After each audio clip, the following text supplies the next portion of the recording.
Assalamualaikum warahmatullahi wabarakatuh. Innal hamdalillah nahmaduhu wa nasta'inuhu wa nastaghfiruh wa na'udzu billahi min syururi anfusina wa min sayyiati a'malina. May yahdihillahu fala mudhillalah wa may yudlil fala hadiyalah. Wa asyhadu an la ilaha illallah wahdahu la syarikalah wa asyhadu anna Muhammadan abduhu wa rasuluh. Ya ayyuhalladzina amanu taqullaha haqqa tuqatih wa la tamutunna illa wa antum muslimun. Ya ayyuhan nasu taqu rabbakumul ladzi khalaqakum min nafsin wahidah wa khalaqa minha zawjaha wa batha minhuma rijalan katsiran wa nisaa'a.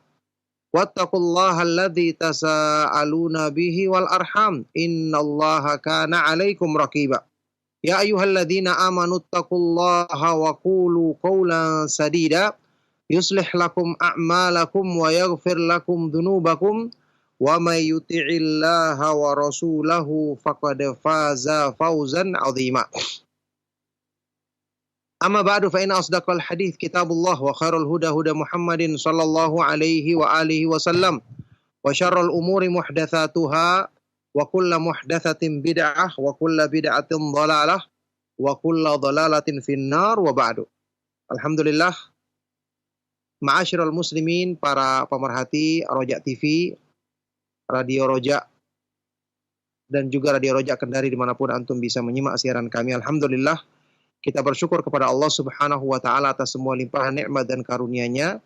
Di pagi hari yang berbahagia ini kita dipertemukan kembali di dalam majelis ilmu yang mulia, di dalam lanjutan pembahasan kita mengkaji kitab yang sangat bermanfaat, tulisan Al-Imam Al-Allamah Syamsuddin Abu Abdillah Ibnu Qayyim Al-Jauziyah rahimahullah ta'ala di pembahasan Al-Ilmu Fadluhu wa Syarafuhu, ilmu, keutamaan dan kemuliaannya, yang merupakan petikan dari kitab beliau Miftahu dari Sa'adah. Saat ini kita masih di pembahasan tentang aujuhu tafdilil ilmi, segi-segi keutamaan dan kemuliaan ilmu. Sekarang kita sampai al-wajhu tsani wasittun, segi yang ke-62.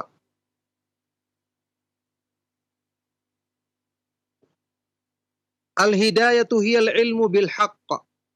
Hidayah itu adalah ilmu tentang kebenaran. Kita mengetahui kebenaran, itulah hidayah. Ya, kita mengetahui tentu dengan benar, kemudian dengan sebab itu Allah Subhanahu wa Ta'ala membukakan hati kita untuk mengikuti kebenaran tersebut.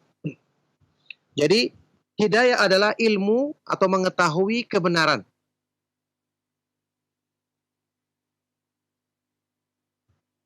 Ibnu Qayyim rahimahullah ta'ala berkata, anna Nabiya sallallahu alaihi wasallam thabata fi sahihi anhu annahu kana yaqul, Allahumma rabba Jibraila wa Mikaila wa Israfila fatiras samawati wal ardi alimal ghaibi wasyahadati anta tahkumu baina ibadika fima kanu fihi yakhtalifun ihdini lima ikhtulifa fihi minal haqqi biidnik innaka tahdi ma tasha'u ila siratim mustaqim.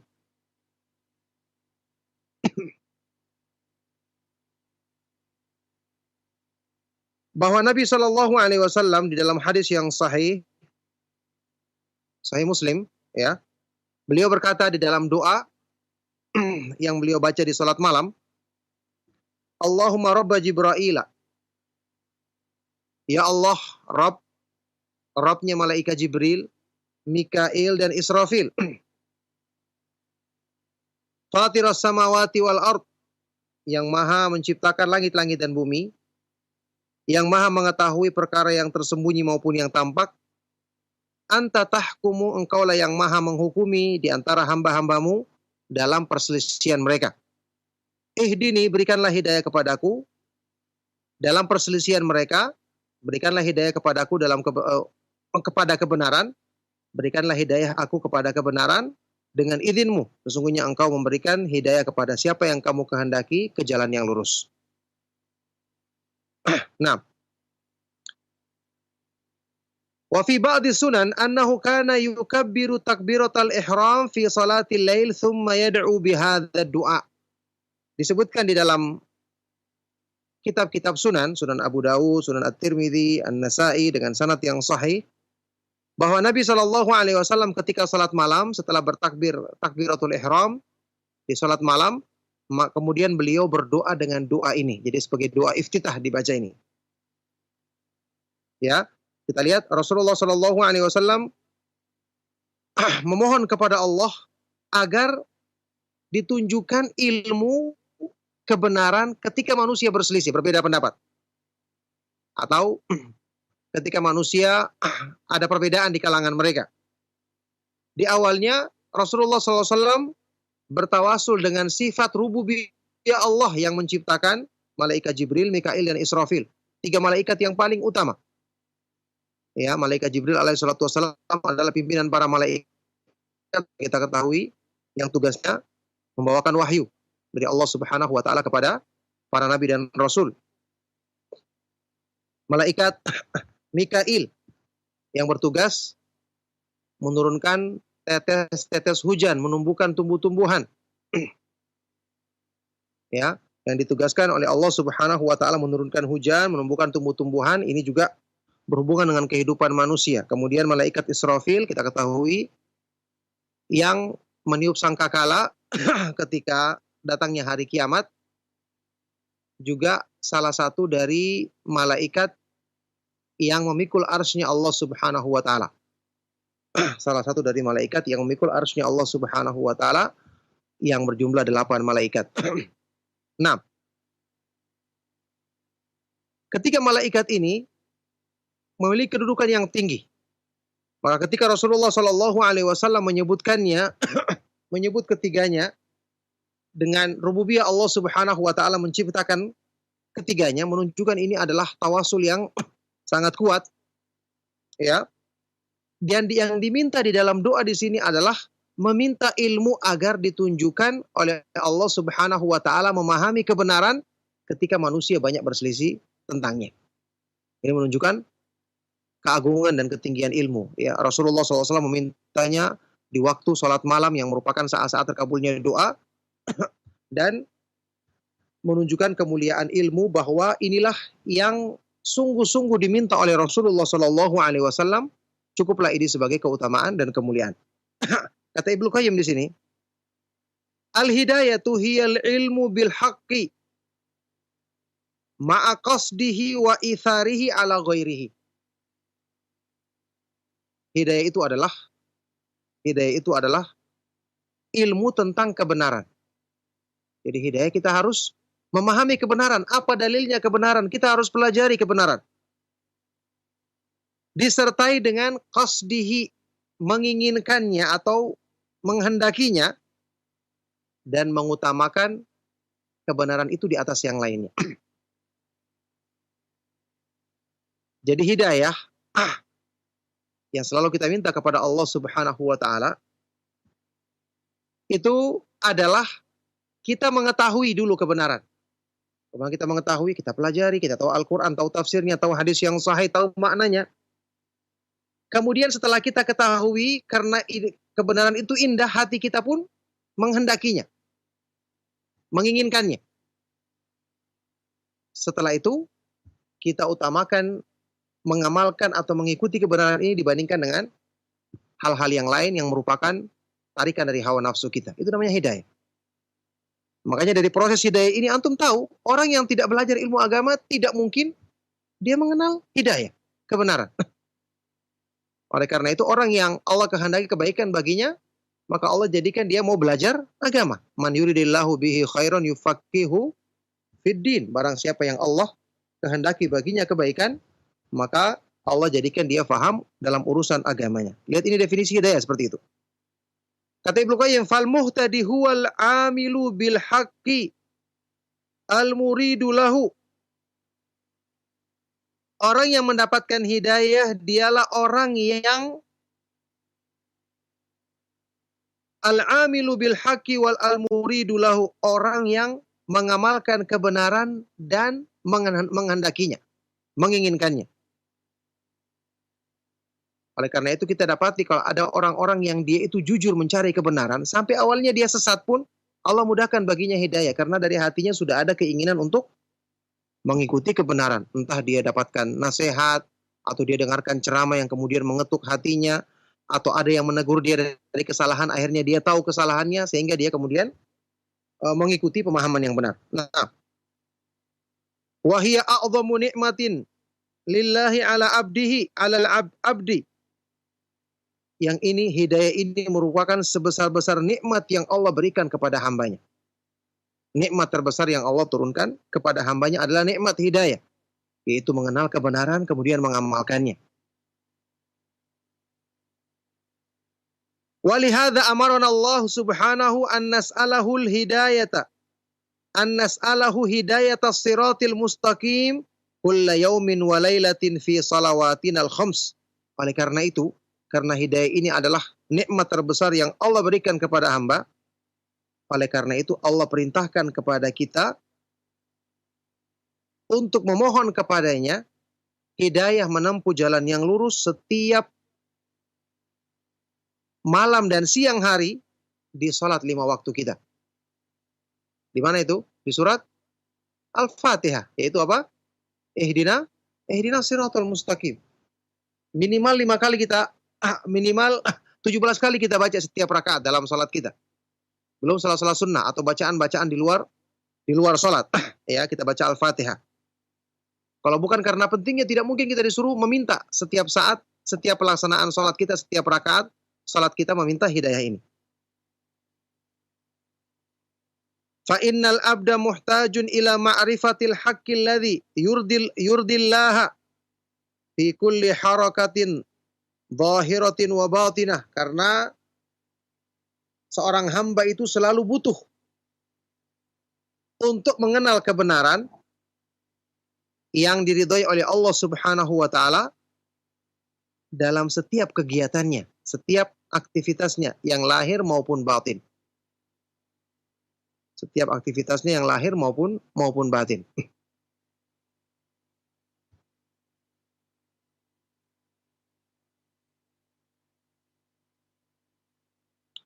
Fa idza arafaha fa huwa muhtajun ila man yulhimuhu qasdal haq.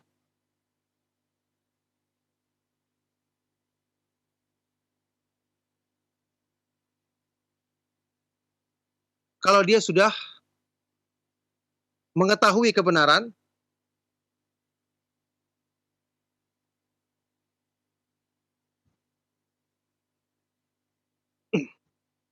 kalau dia sudah mengetahui kebenaran, setelah itu dia butuh supaya diilhamkan di hatinya agar dia menginginkan kebenaran itu. Dan banyak orang yang telah tahu kebenaran tapi dia tidak semangat mengamalkannya. Karena apa? Di hatinya tidak digerakkan untuk menuju atau menghendaki kebenaran tersebut. Jadi manusia butuh setelah mengetahui kebenaran, dia butuh untuk Allah bukakan hatinya agar bisa menerima kebenaran, mengikuti kebenaran. Fayaj'alu iradatahu fi qalbihi. Kemudian dijadikan kebenaran itu sebagai kehendak di dalam hatinya. Tsumma ila man yuqaddiruhu ala fi'lih. Setelah itu dia butuh kepada Allah yang memberikan kekuatan agar bisa mengamalkannya. Jadi itulah urutan hidayah. Ada orang yang mengetahui kebenaran. Dia sudah inginkan di dalam hatinya. Ternyata dia tidak mampu mengamalkannya. Ya meskipun dia tidak tercela, tapi juga tentu tidak sesempurna orang yang mengamalkannya. Ya, jadi dia butuh agar dikuatkan oleh Allah Subhanahu wa taala bisa mengamalkan kebenaran tersebut. Jadi semua urutan-urutan ini ya diawali dengan menuntut ilmu. Makanya ilmu itu adalah pembuka hidayah. Sudah pernah kita sebutkan, ketika iblis ingin menghalangi manusia dari jalan Allah Subhanahu wa taala, jalan pertama yang ditempuhnya apa? Menghalangi manusia dari menuntut ilmu. Itu seperti pernyataan Imam Ibnul Jauzi. dalam kitab Talbis Iblis, wa'lam anna awwala talbisi iblis 'alan nasi sadduhum 'anil ilmi. Ketahuilah bahwa talbis, pengkaburan pertama atau perangkap pertama yang dipasang oleh iblis untuk menghalangi manusia dari jalan Allah adalah menghalangi mereka dari ilmu. Itu perangkap pertama. Baik. Kata beliau, wa ma'lumun anna ma yajhaluhu al-'abdu adhafi ma ya'lamuh wa anna kulla ma ya'lamuhu annahu haqqun la yutawi'uhu nafsuhu ala iradatihi walau la iradatuhu la ajiza an kathirin minhu fahuwa muttarrun kulla waqtin ila hidayatin tata'allaku bil madhi wa bil hali wal mustaqbal. Dan sudah kita ketahui, sudah dimaklumi bahwa hal-hal yang tidak diketahui oleh hamba itu berlipat-lipat melebihi hal-hal yang diketahuinya. Dalam kehidupan lebih banyak yang kita jahil daripada yang kita ketahui. Ini maklum. Banyak hal-hal yang tidak kita ketahui. Kemudian, dan bahwa semua yang diketahui oleh hamba, bahwa itu adalah kebenaran, nafsunya tidak menurutinya untuk bisa menghendaki kebenaran tersebut. Sekarang banyak kebenaran yang kita kenal, banyak kebaikan-kebaikan yang kita ketahui, tapi tertahan karena nafsu kita tidak menggerakkan keinginan kita agar bisa menghendaki kebenaran tersebut. Banyak. Contoh saja, kita tahu rajin membaca Al-Quran, rajin berzikir, itu adalah kebaikan. Tapi kita lebih sering lalai. Kalaupun kita baca Al-Quran, lebih banyak kita gunakan untuk waktu yang lain. Kalau masalah perbandingannya. Kita mengetahui keutamaan salat malam, salat tahajud. Tapi kita juga lebih sering lalainya. Padahal kita mengetahui keutamaannya. Jadi, nafsu kita tidak mendukung untuk menumbuhkan keinginan melaksanakan kebaikan tersebut. Ini juga terdapat pada diri manusia. Ya. Walau la iradatuhu la ajiza an kathirin minhu. Kalau bukan karena kehendak di hatinya manusia, tidak mampu melaksanakan kebanyakan dari hal-hal yang baik tersebut. Oleh karena itu berarti apa? Manusia itu muttarun, sangat butuh di setiap waktunya kepada hidayah. Sangat butuh di setiap waktu kepada hidayah yang berkaitan dengan hal-hal yang lalu, hal-hal yang saat ini, yang sekarang, dan hal-hal yang akan datang. Yang berkaitan dengan masa lalunya, masa sekarang, dan masa yang akan datang. Tapi kira-kira contoh kita butuh hidayah kepada perkara-perkara yang telah lalu. Apa contohnya kira-kira? Di waktu yang lalu kita pernah berbuat maksiat apa tidak? Pernah. Untuk menghilangkan bekas-bekas maksiat kita butuh apa? Kita butuh apa? Butuh bertobat. Supaya hilang bekas-bekasnya maksiat. Jadi yang lalu tidak hanya berlalu begitu saja. Kita butuh bertobat dan beristighfar kepadanya. Maka kita butuh hidayah di sini. Setelah kita belajar agama, kita tahu, oh ternyata orang beristighfar itu bisa menghapuskan dosa-dosa yang lalu asal sungguh-sungguh kita beristighfar, ikhlas. Memenuhi syarat-syarat tobat yang nasuh, yang sungguh-sungguh. Ya, kita butuh hidayah. Hidayah ini dimulai dengan ilmu, belajar ilmu agama. Yang berhubungan dengan hal-hal yang sedang kita alami saat ini. Masa sekarang, yaitu hidayah agar bisa mengamalkan hal-hal yang sudah kita ketahui. Hidayah agar kita bisa mempelajari, menuntut ilmu kembali, menghilangkan kejahilan kita, kemudian bisa mengamalkannya. Untuk hal-hal yang akan datang kita butuh hidayah untuk istiqomah di atas kebenaran sampai di akhir hayat kita. 6. Kata beliau di sini, wa ammal madhi fa huwa muhtajun ila muhasabati nafsihi alaih wa hal waqa'a 'ala as-sadad fa yashkurullaha alaihi wa yastadimahu yashkur Allah alaihi wa yastadimahu am kharaja fi anil haqqi fayatuba ila Allah ta'ala minhu wa yastaghfirahu wa ya'zimu ala alla ya'ud. Dibawakan di sini. Adapun berkenaan dengan masa yang lalu, hamba itu butuh untuk selalu mengoreksi dirinya dari hal-hal yang telah lalu. Introspeksi dirinya. Apakah selama ini dia selalu melakukan dengan baik, mengamalkan kebenaran dengan baik, sehingga dia mensyukuri nikmat Allah dan memohon agar ditetapkan dalam kebaikan tersebut. Ya, ini untuk hal-hal yang lalu. Atau apakah dia selama ini justru keluar dari kebenaran supaya dia bertobat kepada Allah dan memohon ampun kepadanya, beristighfar dan bertekad untuk tidak mengulanginya lagi. Ini hidayah dengan hal-hal yang lalu. Wa amma hidayatu fil hal. Adapun hidayah untuk di masa sekarang,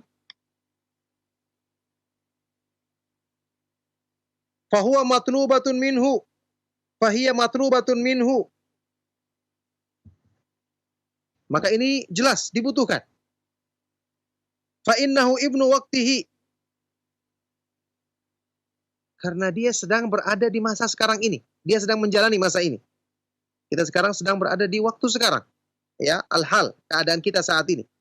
Fayahtaju an ya'lama hukma ma huwa mutalabbisun bihi minal af'ali hal huwa shawabun am khata'. Maka hamba itu butuh untuk mengetahui hukum apa yang dia sedang kerjakan sekarang, apakah itu benar atau salah. Ya. Kita sekarang sedang menuntut ilmu. Setelah kita mengetahui ini adalah kebenaran. Ya.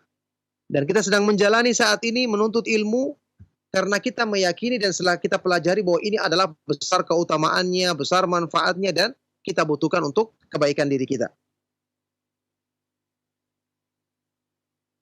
Wa ammal mustaqbalu fahajatuhu fihi ilal hidayati adhhar liyakuna sayruhu ala tariq. Adapun di masa yang akan datang, di waktu yang akan datang, maka kebutuhannya kepada hidayah lebih jelas lagi, supaya di masa yang akan datang perjalanannya selalu di atas jalan yang lurus. Jadi kesimpulannya, ma'asyiral ikhwah wal akhwat fiddin rahimakumullah, kaum muslimin, para pemerhati Roja TV, Radio Roja dan juga Radio Roja Kendari rahimakumullah. Hidayah kita butuhkan setiap saat. Berarti kita butuh ilmu setiap saat. Karena untuk bisa mendapatkan hidayah harus menempuh jalan ilmu. Ya, man salaka tariqan yaltamisu fihi ilman sahalallahu lahu bihi tariqan ilal jannah. Barang siapa yang menempuh jalan untuk menuntut ilmu, maka Allah mudahkan baginya jalan menuju surga. Oleh karena itu, sudah kita sebutkan berkali-kali, para nabi dan para rasul adalah hamba-hamba Allah yang paling utama dalam semua kebaikan, karena mereka adalah yang membawa ilmu agama. Mereka yang membawa ilmu dari Allah Subhanahu wa taala disampaikan kepada manusia. Ya. Malaikat Jibril jadi pimpinan para malaikat karena beliau yang bertugas menurunkan wahyu alaihi salatu wassalam. Makanya oleh karena itu orang-orang yang berilmu disebut sebagai pewaris para nabi. Penuntut ilmu selalu ya ala sabilin najah, di atas jalan keselamatan, kata Ali bin Abi Thalib radhiyallahu taala anhu. Maka hidayah tidak akan mungkin didapatkan tanpa menempuh jalur ilmu. Maka ini jelas menunjukkan keutamaan dan kemuliaan ilmu yang sangat besar, yang sangat agung. Nah,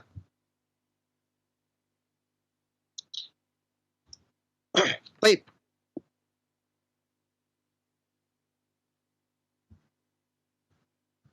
Lanjut segi yang berikutnya. Al-wajhu tsalits wasittun. Segi yang ke-63.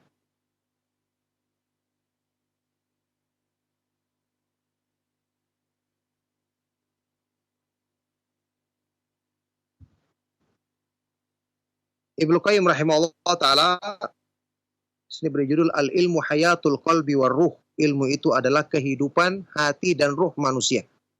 Jadi kalau kita ingin tahu keutamaan ilmu, kita bandingkan saja badan dengan jiwa atau ruh kita. Mana yang lebih penting di antara keduanya? Kalau dalam urusan anggota badan saja kita tidak mau kelaparan, kita tidak mau ada yang sakit, dan kita memberikan perhatian untuk segera menghilangkan hal-hal yang mengganggu badan kita, maka kalau kita tahu kedudukan ruh dan hati manusia ternyata lebih penting, harusnya kita lebih mengutamakan untuk memberikan hal-hal yang dibutuhkan oleh jiwa dan hati kita, yaitu ilmu agama. Baik.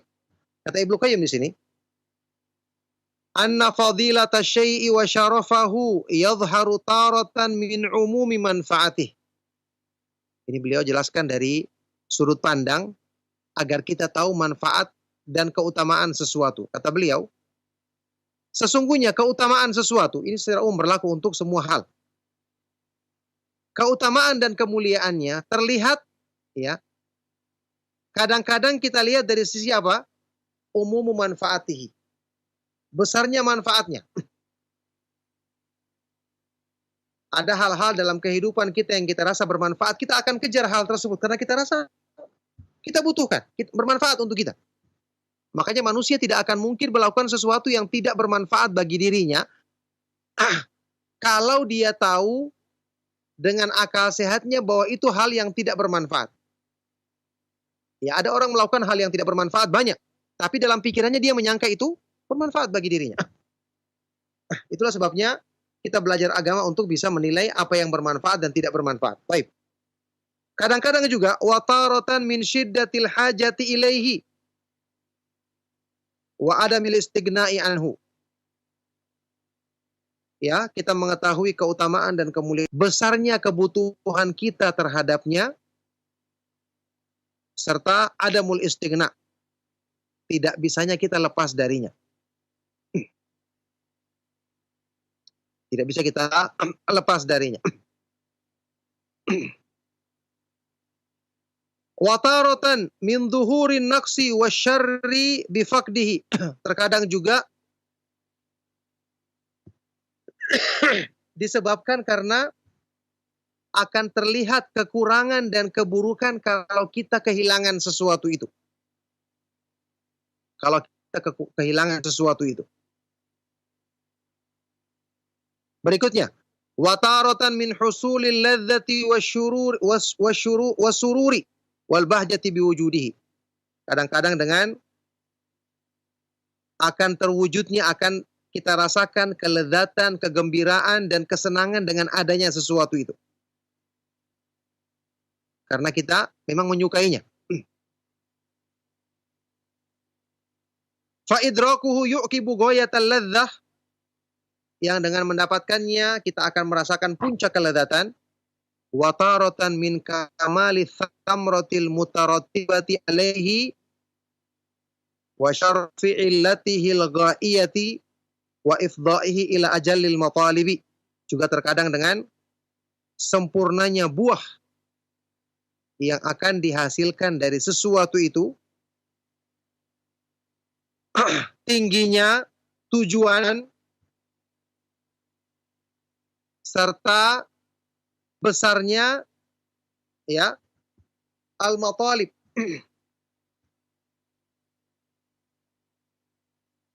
Wa ifdaihi, serta besarnya atau sesuatu itu membawa kepada ajallil matalib, tujuan yang sangat tinggi. Ini tentu penjelasan dari Ibnu Qayyim rahimahullah ta'ala, maksudnya adalah untuk menjelaskan apa saja yang menjadi pertimbangan manusia kenapa dia menilai sesuatu itu mulia atau tinggi keutamaannya. Hal-hal yang ini, ya, kita butuh sesuatu itu, kita rasa ada manfaatnya, oh sesuatu ini bisa membawakan kesenangan bagi diri kita, dan seterusnya. Ya, makanya waktu kita menuntut ilmu, supaya kita semangat, kita harus paham dulu ilmu ini apa, membawa kita kepada apa. Sejauh mana manfaat yang kita dapatkan dengan kita menuntut ilmu misalnya. Kalau kita tidak tahu, ya kita malas-malasan. Tapi waktu kita tahu keutamaannya, waktu kita tahu kemuliaannya, orang-orang yang mulia sebelum kita telah berlomba-lomba untuk menuntutnya, maka kita akan tergerak. Oh ternyata ini bisa membawa kepada keutamaan yang tinggi. Oh ternyata orang-orang yang mulia sebelum kita berlomba-lomba untuk mendapatkan kemuliaan ini. Begitu. Kata Ibnu Qayyim, wa hadhil wujuhu wa nahwuha tansha'u wa tadharu min muta'alliqihi. Fa idza kana fi nafsihi kamalan wa syarafan bi qat'in nadhari an muta'alliqatihi jama'a jihati syarafi wal fadli fi nafsihi wa muta'alliqatihi. Maka semua segi pertimbangan ini, kata beliau, semua segi pertimbangan ini tansya'u, akan terlihat, akan muncul dan terlihat min muta'alliqihi, dari sesuatu yang berhubungan dengannya. Ya. Karena kalau sesuatu itu sempurna dan mulia pada dirinya, maka dia akan menghimpunkan semua sisi-sisi kemuliaan dan keutamaan tersebut pada dirinya ataupun hal-hal yang berhubungan dengannya. Makanya ilmu itu kita butuhkan karena dia kehidupan hati kita. Dengan ilmu hidup kita menjadi indah. Berarti membawa kita kepada kesenangan, kepada kegembiraan. Kehilangan ilmu menjadi kita menderita. Menjadikan batin kita kosong dari iman. Menjadikan kita jauh dari Allah. Berarti membawa kepada puncak keburukan. Berarti ilmu sesuatu yang sangat tinggi kemuliaannya. Maka dengan sebab ini berarti ilmu itu sempurna pada dirinya dan hal-hal yang berhubungan dengannya juga akan sempurna. Manusia menuntut ilmu, dia jadi sempurna. Sebab-sebab untuk menuntut ilmu, keutamaannya besar. Ya, hal-hal yang berhubungan dengan ilmu, ya ini membenarkan iman, membenarkan amal-amal soleh kita, membenarkan ikhlas kita juga menjadi sesuatu yang tinggi dan nilainya utama di sisi Allah Subhanahu wa Ta'ala. Nah, kata Ibnu Qayyim selanjutnya, wa ma'lumun anna hadhil jihati bi asyriha hasilatun lil ilmi. Dan sudah kita ketahui, semua segi-segi ini secara keseluruhan itu didapatkan atau terwujud pada ilmu. Terdapat pada ilmu. Dari semua pertimbangan. Ya, semua pertimbangan menilai sesuatu itu mulia, tinggi kedudukannya atau sempurna, semua pertimbangan ini terwujud pada ilmu agama, ilmu yang benar, yang sesuai dengan petunjuk Allah Subhanahu wa Ta'ala dan Rasulnya yang dipahami oleh para sahabat radhiyallahu ta'ala anhum ajma'in. Fa innahu a'ammu syai'in naf'an. A'ammu syai'in naf'an. Karena ilmu adalah sesuatu yang paling luas manfaatnya. Wa aktsaruhu wa adwamuhu, yang paling banyak dan paling kekal atau terus-menerus manfaatnya. Dari segi kebutuhan, kata beliau, wal hajatu ilaihi fawqal hajati ilal gidha. Kebutuhan kepada ilmu lebih daripada kebutuhan terhadap makan dan minum, sudah kita bahas juga. Bahkan bal fawqal hajati ila tanafus, melebihi kebutuhan kita kepada bernafas. Bayangkan, kenapa? Nafas, orang terhenti nafasnya beberapa saat, paling-paling ujungnya mati. Badannya yang mati. Insya Allah dia selamat kalau dia punya iman. Tapi kalau terhenti ilmu, terhenti asupan iman pada hatinya, itu binasanya dunia akhirat. Na'udzubillahi min dzalik. Nah. Idh ghayatu ma yutasawwaru min faqdihi ma faqdu hayatil jismi. Karena maksimal yang bisa kita bayangkan orang yang tidak makan atau tidak bernafas, paling-paling kehilangan kehidupan tubuhnya. Ya ini mati badannya. Amma faqdul ilmi fa fihi faqdu hayatil qalbi war ruh. Adapun terputusnya ilmu berarti hilangnya kehidupan hati dan ruh manusia. Fala gina alil abdi anhu tarfata ainin, sehingga manusia tidak bisa lepas dari ilmu meskipun cuma sekejap mata.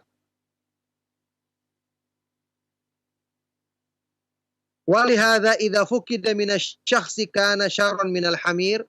Oleh karena itu kalau manusia kehilangan ilmu, maka kedudukannya lebih buruk daripada keledai.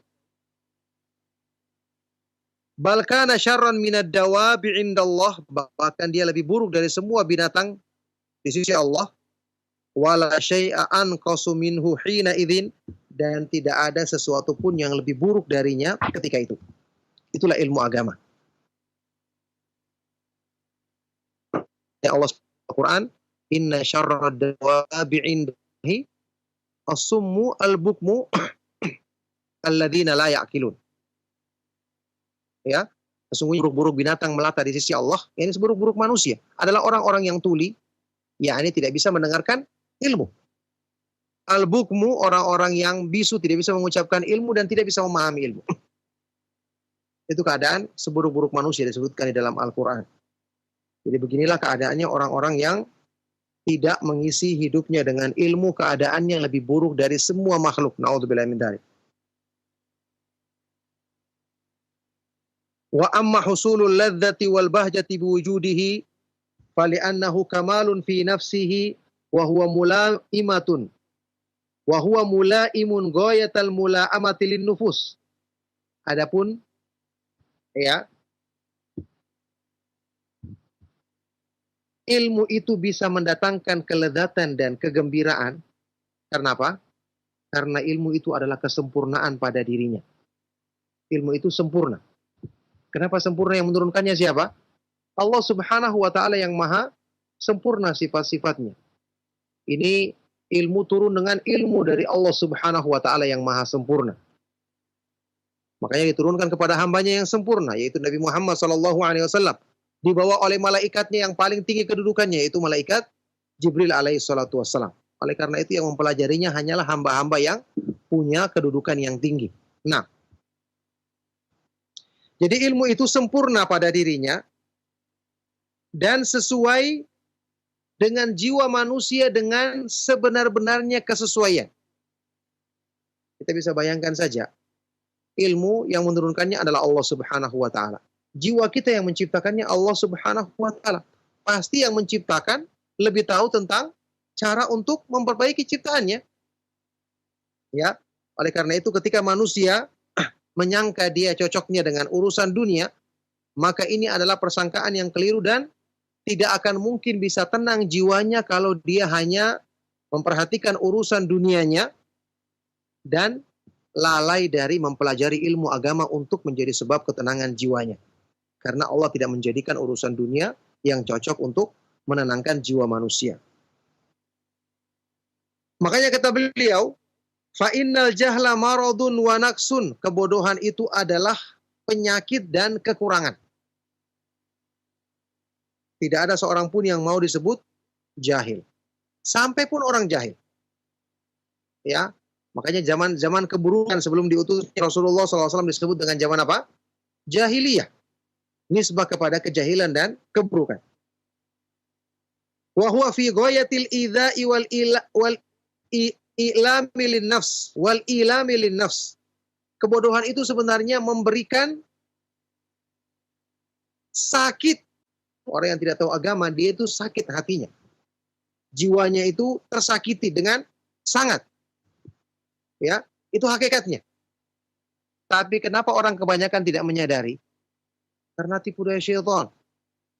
Dan juga wa man lam yash'ur bihadhil mula'amati wal munafarati fahuwa li faqdi hissihi wa mauti nafsihi. Maka barang siapa yang tidak bisa merasakan ilmu itu sesuai dengan hati, cocok dengan hati, mendatangkan ketenangan bagi jiwa, atau kejahilan itu ternyata sangat buruk, sangat menyakitkan hati. Kenapa dia tidak bisa merasakan ini? Berarti itu karena dia telah kehilangan rasa di hatinya. Atau jiwanya telah mati. Buktinya apa? Buktinya, orang yang kita torehkan atau kita lukai dengan pisau, rasanya sakit apa tidak? Sakit. Kalau orang normal. Tapi kalau orang mati, antum lukai dengan pisau, sakit apa tidak? Tidak sakit. Jangan orang mati, orang yang sudah lumpuh saja tidak punya perasaan, dilukai tidak terasa dia, iya kan? Karena penyakitnya sudah sangat parah. Maka perumpamaannya orang yang tidak merasakan sakit ketika dia jauh dari agama, itu seperti perumpamaan orang yang sudah lumpuh, tidak berfungsi lagi anggota tubuhnya tersebut. Sudah mati rasa. Dilukai, dipotong-potong tidak terasa. Bukan karena tidak sakit, tapi karena sudah parah sakitnya, sudah seperti mayat. Mayat dipotong-potong tidak ada rasanya. Karena sudah tidak ada lagi perasaannya, sudah tidak ada kehidupan padanya. Na'udzubillah min dzalik.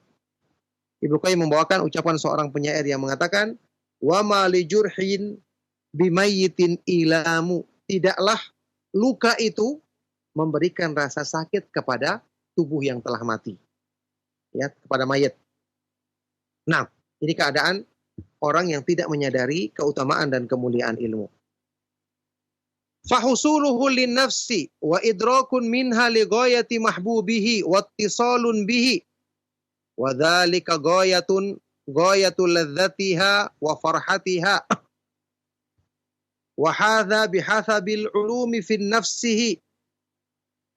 Wa hadza bihasabil ulumi fi nafsihi wa mahabbatin nafsi lahu wa ladzatiha biqurbihi.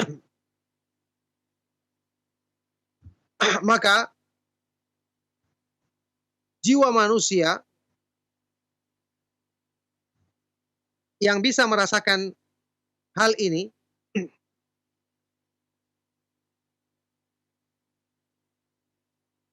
ya, ketika manusia bisa merasakan keutamaan dan kemuliaan, kelezatan ilmu ini,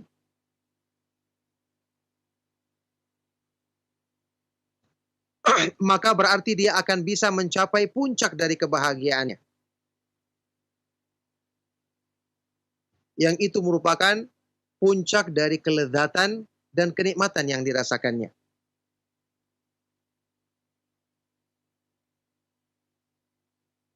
Yang tentu semua ini sesuai dengan ilmu yang ada pada diri orang tersebut, diri hamba tersebut,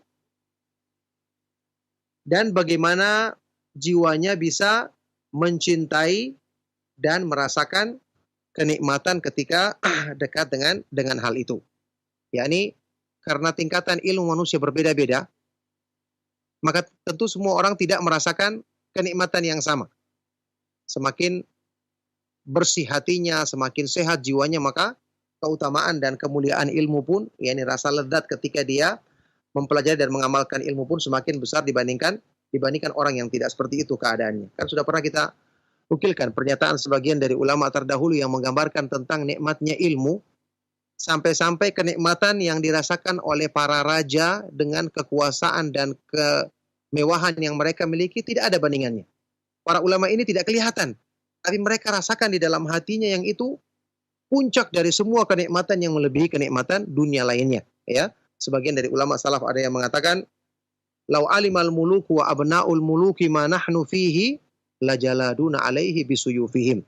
Seandainya para raja dan para pangeran, putra-putra raja mengetahui kenikmatan yang kami rasakan dengan mempelajari dan mengamalkan ilmu, maka pasti mereka akan berjuang memerangi kami dengan pedang-pedang mereka untuk merebut kenikmatan tersebut. Tapi mereka tidak tahu, sehingga mereka tidak menginginkannya.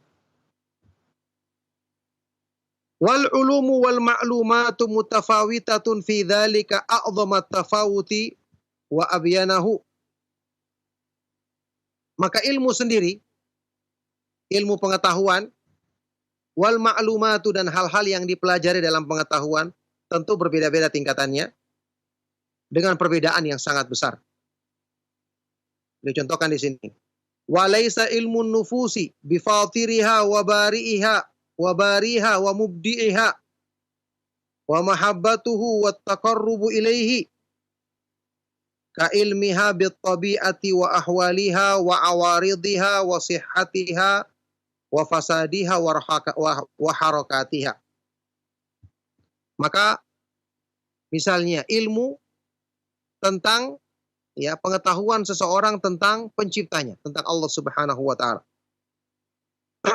Tentang penciptanya, tentang yang maha kuasa mengaturnya, menciptakan dirinya, kecintaannya kepada Allah, ilmu tentang bagaimana mendekatkan diri kepada Allah dengan benar, ini tentu beda dengan ilmu tentang Kita pelajari tentang alam semesta beserta isinya, tentang alam ini, ya, tentang keadaannya, tentang hal-hal yang berhubungan dengan sebab-sebab yang memperbaikinya atau merusaknya.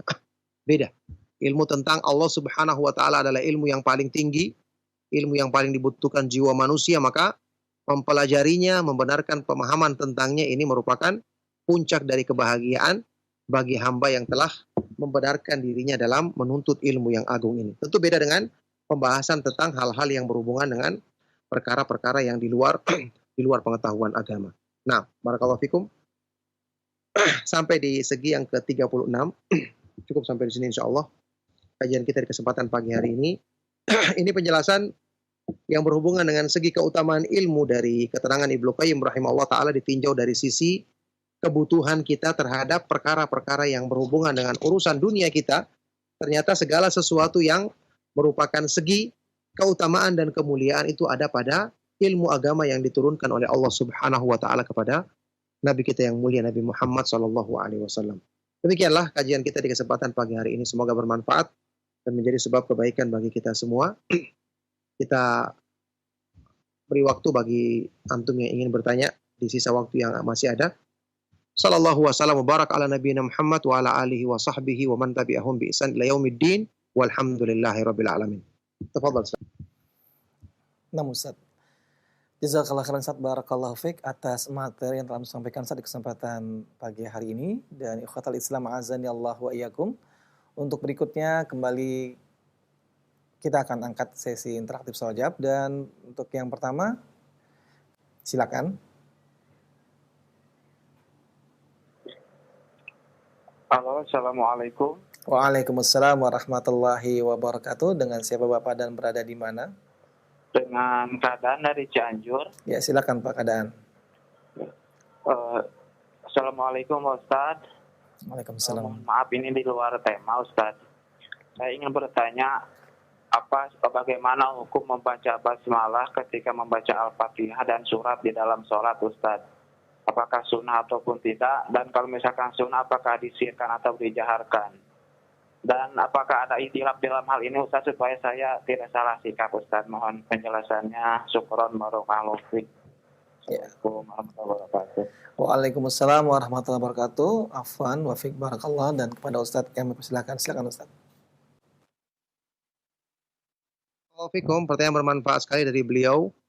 Bapak yang bertanya tadi, semoga Allah Subhanahu wa taala melimpahkan kebaikan kepada beliau dan kepada kita semua.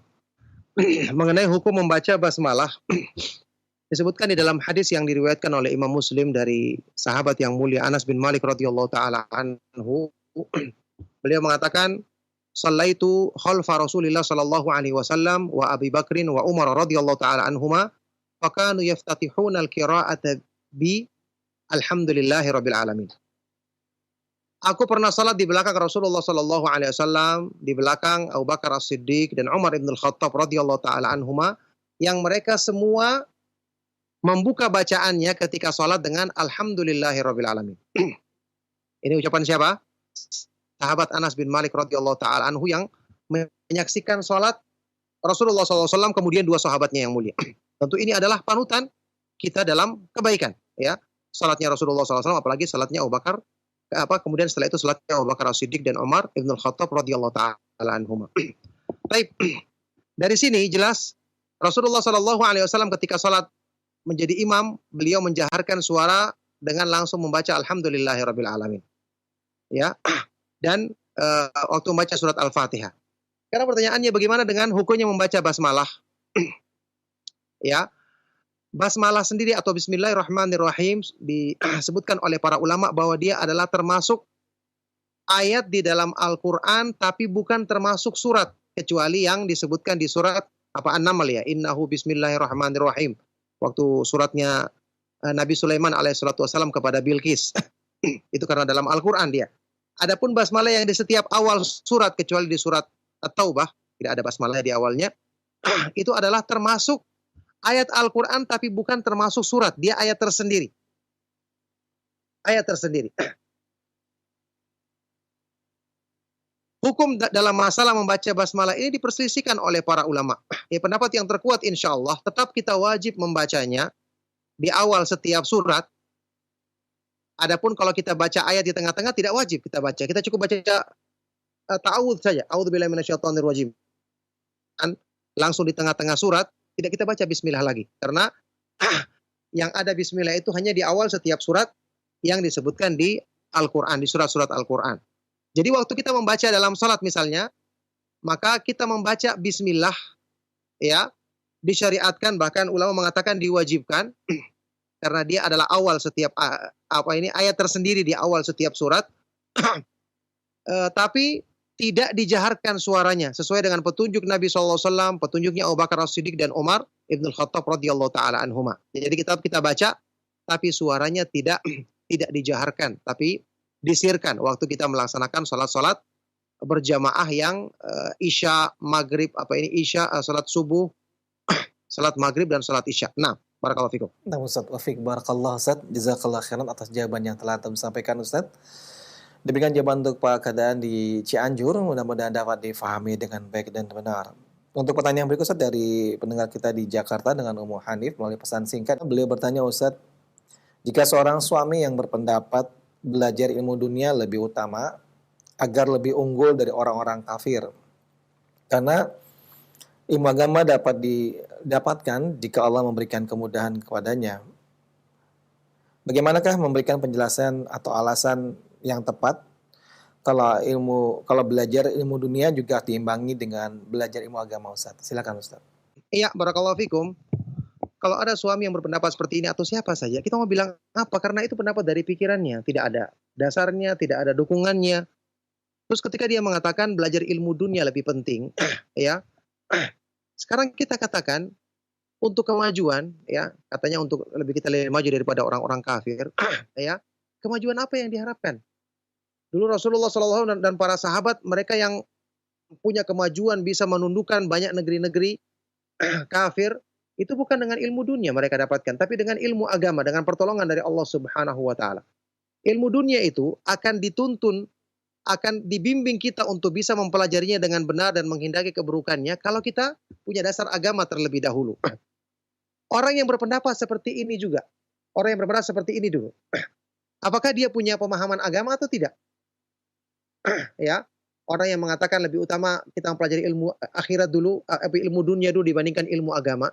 Kita katakan kalau dia hanya punya ilmu dunia, tidak punya ilmu agama, maka jadinya dia seperti orang-orang yang saat ini dikenal dengan keilmuan yang tinggi tapi tidak punya agama. Apa manfaatnya dia punya ilmu yang tinggi? Contoh seperti yang dikatakan sebagai tokoh yang jenius misalnya, siapa? Albert Einstein misalnya. Apakah dia kenal agama dengan kepintarannya? Apakah dia kenal Allah Subhanahu wa taala? Apa manfaatnya dikatakan dia jenius, menemukan ini dan itu, kalau ternyata ujung-ujungnya kalau dia tidak beriman, kekal dalam neraka abadi selama-lamanya? Apa manfaatnya kepintaran tersebut? Yang banyak disebutkan dalam pengetahuan kita yang menemukan ini, menemukan itu, merumuskan teori ini dan itu, kan rata-rata banyak orang-orang yang tidak kenal Allah Subhanahu wa taala. Jadi apa gunanya ilmu itu tidak membimbing dia untuk mengenal penciptanya yang akan menyelamatkan dia dalam kehidupan yang kekal abadi? Pendapat seperti ini tidak bisa kita katakan, tidak bisa kita paksakan kepada orang, betul. Kalau dia sudah berpendapat, kita mau bilang apa lagi? Karena dia bicara dengan hawa nafsunya. Ya. Kemudian ilmu dunia juga nanti, ilmu dunia yang mana yang kita harus dahulukan? Karena bagi orang yang misalnya menyukai ilmu matematika, dia mengatakan ilmu matematika yang paling penting. Berikutnya ada lagi ilmu yang ini mengatakan ilmu yang paling penting. Berikutnya lagi ilmu kesehatan, ini yang paling penting. Semua akan mengatakan seperti itu sesuai dengan keinginan masing-masing, karena tidak ada ukuran dalam masalah ini. Yang kita katakan sebagai sesuatu yang paling penting itu adalah yang bermanfaat untuk dunia akhirat kita, karena ada kehidupan yang kekal abadi di akhirat nanti. Itulah yang menjadi ukuran untuk kita mengatakan sesuatu itu mana yang penting dan yang tidak begitu keadaannya. Nah, barakallahu fikum. Nah, Ustaz, wafik barakallah, jazakallah khairan Ustaz atas jawaban yang telah memberikan Ustaz. Demikian jawaban untuk Ummu Hanif di Jakarta, mudah-mudahan dapat difahami dengan baik dan benar. Untuk pertanyaan berikutnya, kita akan angkat satu pertanyaan terakhir Ustaz melalui telepon. Nah, silakan. Assalamualaikum. Waalaikumsalam warahmatullahi wabarakatuh. Dengan siapa Ibu dan berada di mana? Dengan hamba Allah dari Palembang. Baik, silakan Ibu. Ya, Assalamualaikum Ustaz. Waalaikumsalam warahmatullahi wabarakatuh. Ini mau bertanya soal sholat ini Ustaz. Kalau perempuan itu sholatnya itu bagusnya di mana Ustaz? Apa di musola, apa di rumah Ustaz? Baik, cukup Ibu pertanyaannya. Satu lagi Ustaz. Iya. Ya begini Ustaz, saya ini kan sudah selesai masa hijrah Ustaz. Nah tapi saya itu males kalau Ustaz mau keluar rumah begitu. Saya itu kalau keluar rumah nanti bertemu sama kawan-kawan nanti ngomong-ngomongi orang begitu Ustaz. Saya minta solusinya Ustaz, cuman itu Ustaz. Assalamualaikum. Waalaikumsalam warahmatullahi wabarakatuh.